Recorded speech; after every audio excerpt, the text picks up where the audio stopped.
Ingat masa-masa zaman warnet dengan game-game jadulnya atau zaman-zaman sebuah tablet sedang hangat-hangatnya. Plants vs Zombie telah menjadi sebuah memori yang sangat indah. Sensasi strategi dalam menanam tanaman dengan skill-skill unik dan perasaan puas ketika tanamannya sudah rapi berjejer tidak akan bisa dilupakan. Tapi bagaimana kalau game PvZ klasik inilah yang dilupakan oleh developernya sendiri setelah sempat dijadikan sapi perah? So inilah bagaimana game Plants vs Zombie malah menjadi game zombie mati tapi hidup. Jadi selamat datang di segmen bahas game aja.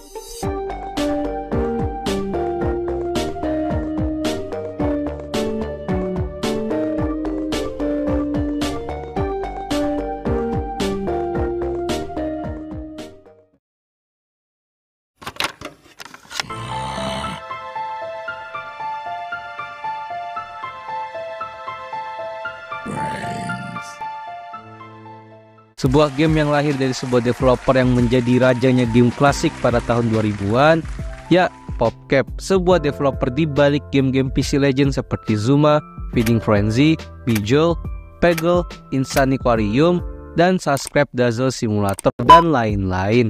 Yang kalau kalian mau melihat kacamata sejarah di balik besar developer PopCap secara detail dan keseluruhan, bisa banget buat cek video yang ini, karena kita akan menutup beberapa bagian buku sejarah PopCap untuk memfokuskan pandangan kita dengan salah satu game yang benar-benar membuat mereka sukses bukan main, Plants vs Zombies.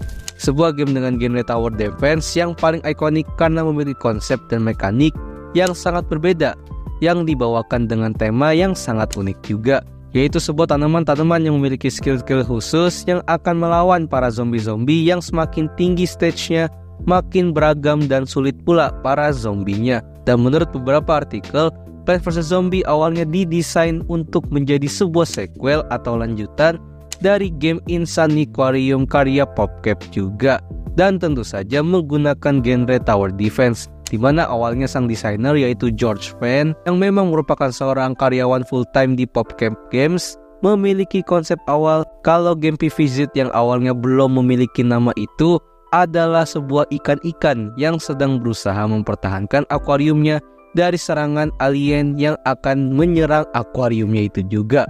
Terdengar tidak masuk akal, tapi emang itulah desain awalnya. Tapi akhirnya setelah berbagai diskusi yang telah dilakukan, George akhirnya memutuskan untuk mengambil tema zombie karena memang lebih masuk akal aja. Yang akhirnya dimulailah development game Plants vs Zombie untuk pertama kalinya, mengambil inspirasi story lore dari film Swiss Family Robinson dan memiliki mekanik 5-6 baris seperti game jadul berjudul Tapper. Akhirnya game Plants vs Zombie dirilis pada platform PC pada tahun 2009 dengan kampanye promosi lewat lagu yang berjudul There's a Zombie on Your Lawn pada masa April Mop, dan akhirnya beneran dirilis pada bulan Mei tahun 2009, dan hasilnya sangat mengejutkan dengan harga yang sangat murah pada saat itu, yakni di angka $3 atau sekitar Rp50.000. Gamenya berhasil mendapatkan respon positif dan keuntungan yang sangat besar, dan berhasil dijual sebanyak 300.000 kopi, lalu menghasilkan $1 juta pertama atau setara dengan 15 miliar rupiah. Bahkan saat sudah diadaptasi menjadi game mobile pun, kesuksesan yang sama terus didapatkan pada masa itu.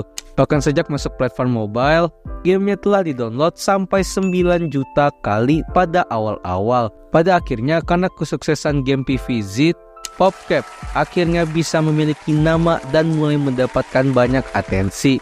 Tapi lagi dan lagi, pada saat momen puncaknya PopCap sampai tahun 2011, pada tahun 2012, PopCap malah terkesan vakum.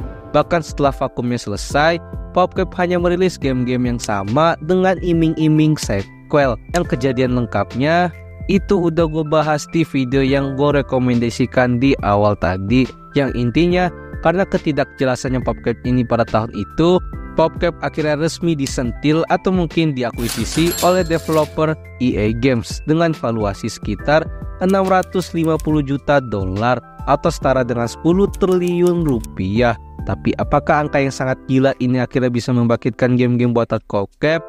Kalian lupa kalau yang membeli dengan harga gila itu adalah developer keramat EA Games. Dan akhirnya masuklah kita ke chapter bagaimana PVZ akhirnya dijadikan sapi perah oleh developer barunya ini.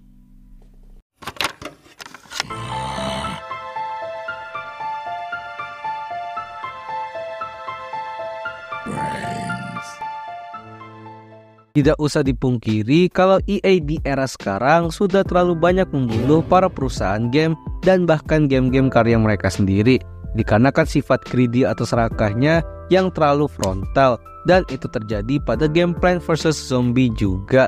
Gamenya akhirnya dibuat menjadi free to play, tapi tentu saja dengan microtransaction, entah itu untuk membeli item-item premium ataupun membuka mode-mode eksklusif. Dari sini mungkin bau-bau bangkai zombie pada game Plants vs Zombie ini sudah mulai tercium, yang akhirnya gamenya semakin lama malah semakin ditinggalkan. Tapi PopCap yang sudah di bawah naungan EA Games ini tidak kehabisan akal. Mereka akhirnya merilis sequel dari game PVZ dengan nama Plants vs Zombies 2 dengan grafik yang lebih update dan juga mekanik dan tanaman yang makin unik.